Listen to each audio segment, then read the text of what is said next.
Hello friends, आज का video का विषय है customer wise payment dues statement. इसमें हम कस्टमर का टोटल सेल्स निकालेंगे और कितने पेमेंट रिसीव हुआ और कितने पेमेंट ड्यूज है। पेमेंट रिसिप्ट और पेमेंट ड्यूज का एक चार्ट भी बनाएंगे। पिछले वीडियो में मैंने ये कस्टमर वाइज, प्रोडक्ट वाइज और sales representative wise sales statement बनाया था। अगर आप अभी तक इसको देखा नहीं है तो ये वीडियो जरूर देख लीजिए। तो चलिए हम सम इफ कमांड लिखते हैं। तो सम इफ कमांड लिखने के लिए सबसे पहले हम देंगे इक्वल साइन, फिर सम इफ ब्रैकेट लगा के सबसे पहले हमें अमाउंट कॉलम को सिलेक्ट करना है, क्योंकि इसी को टोटल हमें करना है। कंट्रोल के साथ शिफ्ट और डाउन एरो प्रेस करके हम पूरा कॉलम लगभग 3000 रिकॉर्ड्स को सिलेक्ट कर लेंगे। फिर A4 प्रेस करके लॉक कर देंगे। फिर कॉमा लगा के हमें अब सिलेक्ट करना है customer name column. Customer name column को पूरा सिलेक्ट करेंगे और फिर इसको लॉक कर देंगे। अब हमें इस सीट में जो पहला कस्टमर आईडी है उस आईडी को सिलेक्ट करना है, जबकि मुझे नीचे कॉपी करना है, इसलिए हम रो को लॉक नहीं करेंगे, सिर्फ कॉलम रेफरेंस से पहले डॉलर साइन लगाएंगे और ब्रैकेट क्लोज करके एंटर कर देंगे। अब देखिए ये सेल्स फिगर आ चुका है। अब इसी को नीचे ड्रैग कर देंगे पूरे में, तो सब में फिगर आ जाएगा। अब हम पेमेंट रिसिप्ट के लिए फॉर्मूला लिखेंगे। इसमें 2 क्राइटेरिया होगा।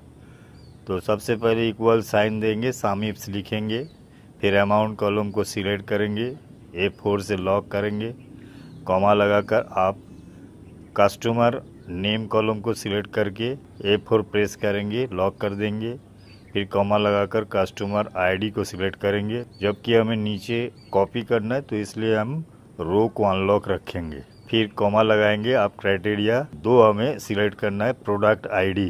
अब हमें क्राइटेरिया 2 को सिलेक्ट करना है, जो है पेमेंट स्टेटस कॉलम।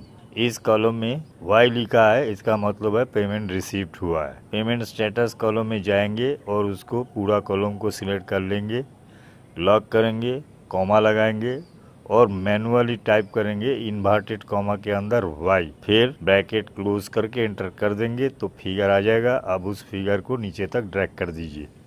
अब हमें पेमेंट ड्यूज के लिए फार्मूला लिखना है, तो हम यहाँ फार्मूला लिखेंगे नहीं, पेमेंट रिसीप्ट का जो फार्मूला है उसी को कॉपी करके यहाँ पर पेस्ट कर देंगे और जहाँ वाई लिखा है वहाँ पर सिर्फ वाई को डिलीट कर देंगे, इन्वर्टेड कॉमा रहेगा, मतलब ब्लैंक, एंटर कर देंगे, पूरा फिगर आ जाएगा। आप उसको ड्रैग करके सारे में कॉपी कर लीजिए। अब चार्ट बनाना है, उसके लिए पेमेंट रिसिप्ट और पेमेंट ड्यूज का जो टोटल कॉलम है उसको सिलेक्ट कर लीजिए, दोनों कॉलम को। फिर इंसर्ट में जाइए और बार चार्ट में क्लिक करके सिलेक्ट कर लीजिए।